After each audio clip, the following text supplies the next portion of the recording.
What's your name? What's your story? You look amazing. Pamela Garcia and Linda Williams. We're from the Flatbush chapter for New York Communities for Change. And what's that organization?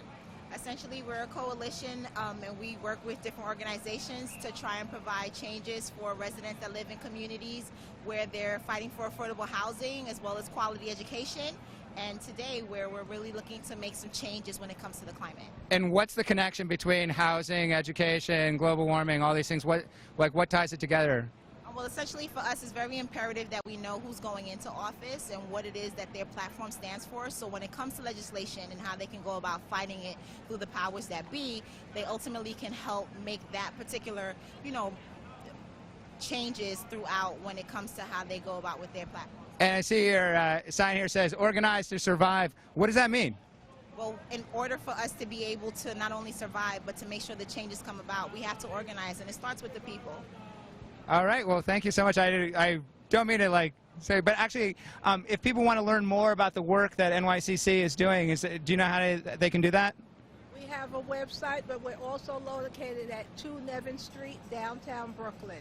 All right. That's great. So you should get out there. If you're out in Brooklyn, give them a visit. Our Flatbush chapter meeting is the first Thursday of every month, and it takes place on St. Paul's Place and Church Avenue at St. Paul's Church.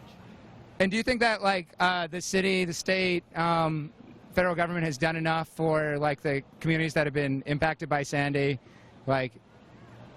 Absolutely not. I mean, you can really just go into the neighborhoods and see now there's starting to be some changes, but ultimately those changes had to be on the backs of those who waited and fought very hard to make sure that their lives kind of came back into what they thought it should look like. And unfortunately, there's still some areas where you can see the ramifications of what occurred, and they're really fighting hard to just kind of get back on their feet and remain on their feet. So the people are doing the work, but the elected officials, the leaders aren't?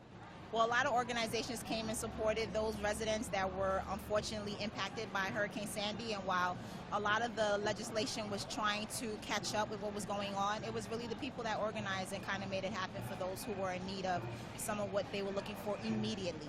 Well, that sounds like a lesson that we need to take for all of these problems. Well, thank you so much. You're welcome. Take care.